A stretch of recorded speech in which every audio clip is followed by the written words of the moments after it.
ये कहानी कनाडा के एक सुदूर जंगल में शुरू होती है, जहां हमें जैकी और जूल्स मिलते हैं, जो एक शादीशुदा लेस्बियन कपल हैं। वे अपनी वेडिंग एनिवर्सरी मनाने के लिए जैकी के पुराने परिवार के घर आते हैं, जो एक खूबसूरत और शांत झील के किनारे है। चारों तरफ बहुत शांति है और जूल्स को ये जगह पहली नजर में ही पसंद आ जाती है। उसे वहां रहकर बहुत अच्छा लगता है। घर के अंदर घूमते हुए जूल्स देखती है कि जैकी बाहर चली गई है। वह देखती है कि जैकी बोट हाउस के पास खड़ी है और कुछ सोच रही है। जूल्स पूछती है कि क्या बात है, लेकिन जैकी सीधे जवाब नहीं देती और बात टाल जाती है। रात को डिनर के बाद जैकी जूल्स के लिए गिटार बजाती है। वह एक गाना गाती है जिसके बोल हैं, अंदर एक दानव है, खून उसे बाहर निकाल। मजेदार बात यह है कि यह गाना खास तौर फिल्म के लिए कैनेडियन आर्टिस्ट कैथलीन मुनरो ने लिखा और गाया है। जूल्स को यह गाना पसंद नहीं आता। उसे थोड़ा अजीब लगता है। वो गिटार एक तरफ रख देती है ताकि माहौल थोड़ा हल्का हो जाए। दोनों पास आते हैं और एक प्यारा सा पल शेयर करते हैं, लेकिन तभी बाहर कार रुकने की आवाज आती है। जूल्स डर जाती है। इतनी रात को यहां कौन आ सकता है? यहां आसपास कोई घर या लोग भी नहीं है। जैकी बाहर जाकर देखने का फैसला करती है कि कौन आया है। रात को जो आई थी वो सारा थी, जैकी की बचपन की दोस्त। सारा जैकी को इतने साल बाद देखकर चौंक गई थी। जैकी ने पूछा कि वो इतनी देर से क्यों आई, तो सारा ने कहा कि उसने केबिन की लाइटें जलती देखी और जिज्ञासा में आ गई। फिर सारा जैकी को मेगन नाम से बुलाती है। यह सुनकर जूल्स को तुरंत शक होने लगता है। उसे लगता है कि जैकी उससे कुछ छुपा रही है। जूल्स सारा से पूछती है क्या वह पास रहती है, तो सारा बताती है कि उसका घर झील के उस पार है। थोड़ी बातचीत के बाद सारा चली गई। बाद में जूल्स उस नाम वाली बात को लेकर जैकी से बहस करती है और नाराज होती है। अगली सुबह जूल्स जंगल में टहलने निकलती है और अब भी उसी बात के बारे में सोचती रहती है। झील के किनारे उसे अजीब सी नक्काशी वाली एक छोटी नाव दिखाई देती है। वह नाव को देख रही होती है। तभी जैकी आती है और उसे नाव में घूमने के लिए बुलाती है। नाव की सैर करते हुए जैकी आखिरकार मान लेती है कि उसने अपना नाम बदल लिया था, क्योंकि जब उसे पता चला कि वो लेस्बियन है तो उसने नई पहचान और नई जिंदगी शुरू करना चाहिए। जूल्स का मन अभी भी थोड़ा दुखी होता है, लेकिन जैकी उसे एक लॉकेट देती है जिसमें दोनों की फोटो होती है। लॉकेट देखकर जूल्स का गुस्सा धीरे धीरे कम हो जाता है। घर लौटने के बाद दोनों ने बंदूक चलाने की प्रैक्टिस की। जूल्स को निशाना लगाने में मुश्किल होती है, लेकिन जैसे ही जैकी बंदूक लेती है वो हर बार सही निशाना लगाती है, जिससे जूल्स चौंक जाती है। जैकी बताती है कि वो बचपन में अपने पापा के साथ शिकार पर जाती थी। एक बार गर्मियों में उसके पापा ने उसे और उसकी दोस्त जेनी को साथ लिया। जैकी को बंदूक दी और अकेले शिकार पर भेज दिया। उसी वक्त वहां एक भालू आ गया था। जैकी को लगा कि उसकी जान चली जाएगी, तो उसने भालू को गोली मार दी। गोली तो लगी, लेकिन भालू तुरंत नहीं मरा। जैकी को मजबूर होकर करीब 20 मिनट तक भालू की तड़प देखनी पड़ी, क्योंकि उसकी बंदूक जाम हो गई थी और भालू तुरंत मर नहीं पाया था। फिर उसके पापा ने उसे एक चाकू दिया और बोले, तुम सिर्फ उसे मारो, जिससे तुम्हारी जान बचती है। जूल्स पूछती है इसका क्या मतलब, तो जैकी बताती है, हमने उस भालू को पूरी सर्दियों में इस्तेमाल किया था, कुछ भी बेकार नहीं गया भी। अगली सुबह जूल्स की आंख खुलती है तो वो अकेली होती है। जैकी सामान लेने शहर चली गई थी। अकेलापन महसूस करते हुए जूल्स नाव लेकर झील के पार सारा और उसके पति डैनियल से मिलने जाती है। दोनों ने उसका बहुत अच्छे से स्वागत किया था। जब सारा पानी लेने जाती है, जूल्स एक शेल्फ पर जैकी, सारा और एक लड़की जेनी की फोटो देखती है। वही जेनी जिसके बारे में जैकी ने बताया था। सारा को यह थोड़ा अजीब लगता है कि जैकी ने जूल्स को उसके बारे में कभी ज्यादा नहीं बताया, खासकर जब जेनी कई साल पहले गुजर गई थी और सभी के लिए वह समय बहुत कठिन था। ये जूल्स के लिए दूसरा राज बन जाता है, जिससे उसकी शक और गहरा हो जाता है। अगले दिन जंगल में टहलते वक्त जूल्स थोड़ा दूरी बनाकर रखती है। जैकी पूछती है कि वो दूर क्यों है, तो जूल्स उससे जेनी के बारे में बात करती है। जैकी काफी इमोशनल हो जाती है और बताती है कि एक बार जेनी ने उसे झील के पार तैरने की चुनौती दी थी। दोनों ने साथ में तैरना शुरू किया, लेकिन बीच रास्ते में जेनी गायब हो गई। जैकी ने उसे ढूंढने की कोशिश की, लेकिन उसे कहीं नहीं मिला। 2 दिन बाद रेस्क्यू टीम को जेनी की बॉडी मिली था। जैकी ने जूल्स को बताया कि जेनी के मरने के बाद पुलिस ने उससे पूछताछ की, लेकिन उसके खिलाफ कोई सबूत नहीं मिला। इसके बावजूद सभी को लगता था कि गलती जैकी की ही थी। जैकी काफी भावुक हो जाती है और कहती है कि वो जेनी को कभी नुकसान नहीं पहुंचा सकती थी। जेनी उसकी सबसे करीबी दोस्त थी। जूल्स को उस पर शक करने का पछतावा होता है और वो जैकी को गले लगाकर उसे दिलासा देती है। कुछ देर बाद की जूल्स को पास की एक चट्टान पर ले गई और बोली कि ये उसकी सबसे पसंदीदा जगह है। वहां से नजारा बहुत खूबसूरत था। चारों तरफ घने पेड़ और नीचे शांत सी झील दिख रही थी। जूल्स जब उस नजारे को देख रही थी तभी जैकी अचानक उसके पास आई और उसे चट्टान से धक्का दे दिया। जूल्स सीधी नीचे जा गिरी भी। जैकी बिल्कुल शांत थी। वो किनारे पर गई और नीचे झांका। ऊंचाई से गिरने के बाद जूल्स वहीं चुपचाप पड़ी रही। जैकी की आंखों में न तो डर था और न ही कोई पछतावा, बस एक ठंडी सी बेरुखी थी। सबको चौंका देने वाली बात यह थी कि जैकी बिल्कुल भी दयालु नहीं थी, बल्कि वो एक बेरहम और सोच समझकर मारने वाली इंसान निकली थी। सब कुछ पहले से ही प्लान किया गया था। भी जैकी ने जूल्स को वहीं मारने के इरादे से बुलाया था, लेकिन वजह क्या थी ये अभी तक पता नहीं चला था। घर लौटने पर जैकी बिल्कुल घबराई नहीं। वो पूरी तरह शांत थी। उसने अपनी फटी हुई शर्ट जला दी जो धक्का देते वक्त फट गई थी। फिर वो जानबूझकर रोई ताकि जब पुलिस को फोन करे तो सबको लगे कि ये एक हादसा था। लेकिन उससे पहले जैकी वापस उस चट्टान पर गई और देखने लगी कि जूल्स का शरीर वहां है या नहीं। लेकिन वहां जाकर उसने देखा कि जूल्स वहां नहीं थी, बस वहां वो लॉकेट पड़ा था जो जैकी ने जूल्स को दिया था। इसका मतलब था कि जूल्स अभी जिंदा है। जैकी को बिल्कुल भी चिंता नहीं थी। उसे लगा जूल्स को ढूंढना उसके लिए कोई बड़ी बात नहीं है। इधर जूल्स बुरी तरह जख्मी थी और जैसे तैसे जंगल में घिसटी जा रही थी। पिछले 1 घंटे में उसके साथ जो कुछ हुआ वो उसे किसी बुरे सपने जैसा लग रहा था, जिससे वो बस किसी तरह जागना चाहती थी। उसका कंधा उखड़ गया था, लेकिन वो खुद डॉक्टर थी तो दर्द के बावजूद उसने किसी तरह अपना कंधा ठीक कर लिया। उसके पूरे शरीर में दर्द था और वो समझ नहीं पा रही थी कि उसे ज्यादा तकलीफ किस बात की थी, उसके जख्मों की या इस बात की कि जिस इंसान से वो प्यार करती थी उसी ने उसकी जान लेने की कोशिश की। वो परेशान थी, चक्कर आ रहे थे, तो वो बड़े पत्थर के पीछे छिपकर बैठ गई और रोने लगी, ये सोचते हुए कि आखिर ये सब क्यों हुआ था। तभी उसे जैकी की आवाज सुनाई दी।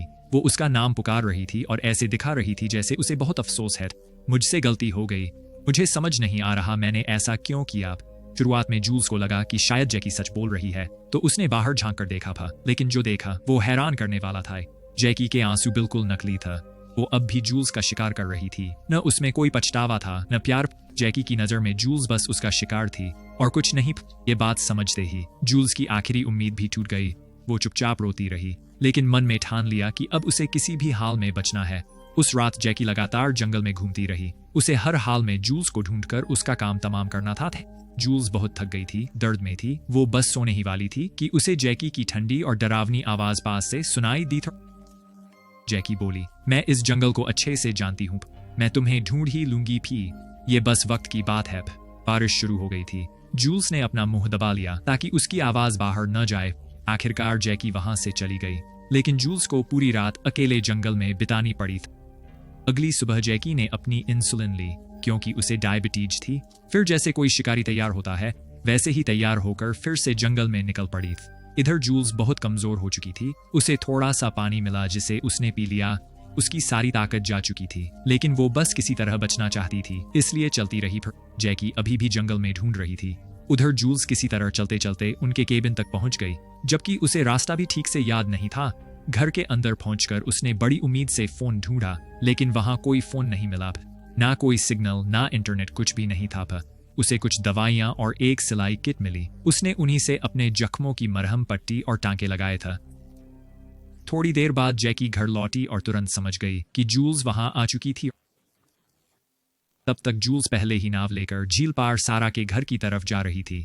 उसे उम्मीद थी कि वहां से मदद मिल जाएगी, लेकिन जैकी ने उसे देख लिया।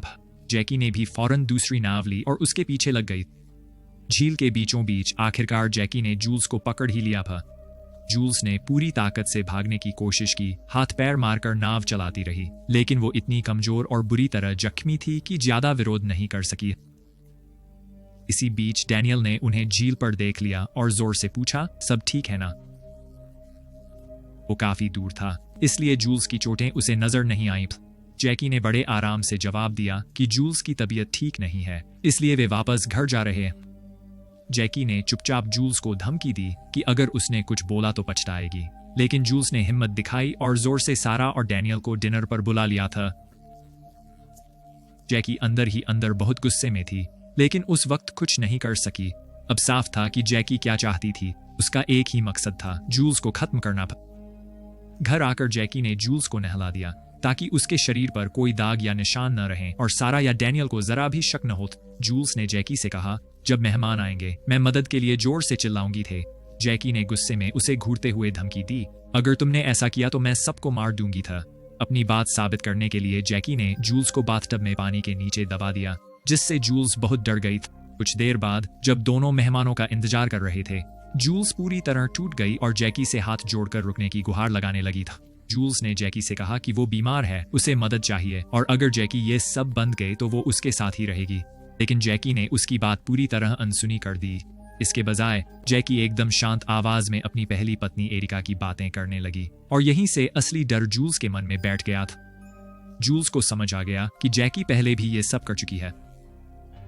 अब जूल्स को सब कुछ समझ आ गया था। जैकी उसे मारकर उसके लाइफ इंश्योरेंस के पैसे हासिल करना चाहती थी। कुछ ही देर में मेहमान सारा और डेनियल वहां पहुंच गए थे। जैकी ने दोनों का बड़े प्यार से स्वागत किया और बिल्कुल सामान्य दिख रही थी। सारा को जैकी कभी पसंद नहीं थी। शायद सारा को जैकी पर जेनी की मौत के बाद शक भी था, लेकिन वो जूल्स के लिए वहां आई थी। डिनर के दौरान जैकी लगातार जूल्स पर नजर रख रही थी। थोड़ी देर बाद जूल्स से रहा नहीं गया और उसने सारा को सारी सच्चाई बता दी, लेकिन जैकी सब देख रही थी, जबकि वो डेनियल के साथ थी।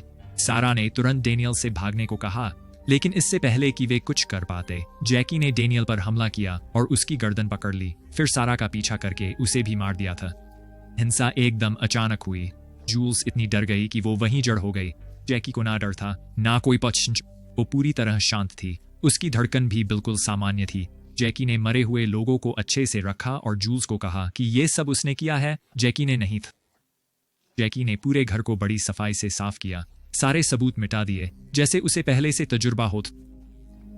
यह देखकर साफ लग रहा था कि जैकी पूरी तरह साइकोपैथ है। उसने जूल्स को खाना तक खिलाया ताकि बाद में पोस्टमार्टम में कोई शक ना हो पाए। जूल्स ने जैकी से गिड़गिड़ाई और उसे रोकने की कोशिश की, लेकिन जैकी को कोई फर्क नहीं पड़ा। जूल्स के पास एक प्लान था भी। उसने पहले ही एक डार्ट छुपा ली थी। मौका मिलते ही उसने डार्ट से जैकी पर वार किया और तेजी से वहां से भाग गई था। जैकी ने उसका पीछा किया और एक पहाड़ी तक पहुंच गई, जहां जैकी जूल्स को मारने वाली थी।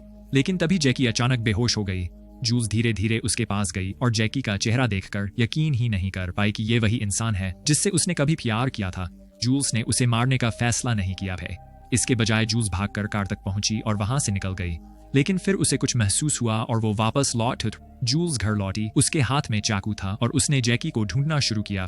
जब जैकी कहीं दिखी नहीं तो जूल्स ने बंदूक उठा ली और एक नया प्लान बना लिया था। जूल्स ने घर में तेज म्यूजिक बजाया ताकि जैकी वापस आ जाए।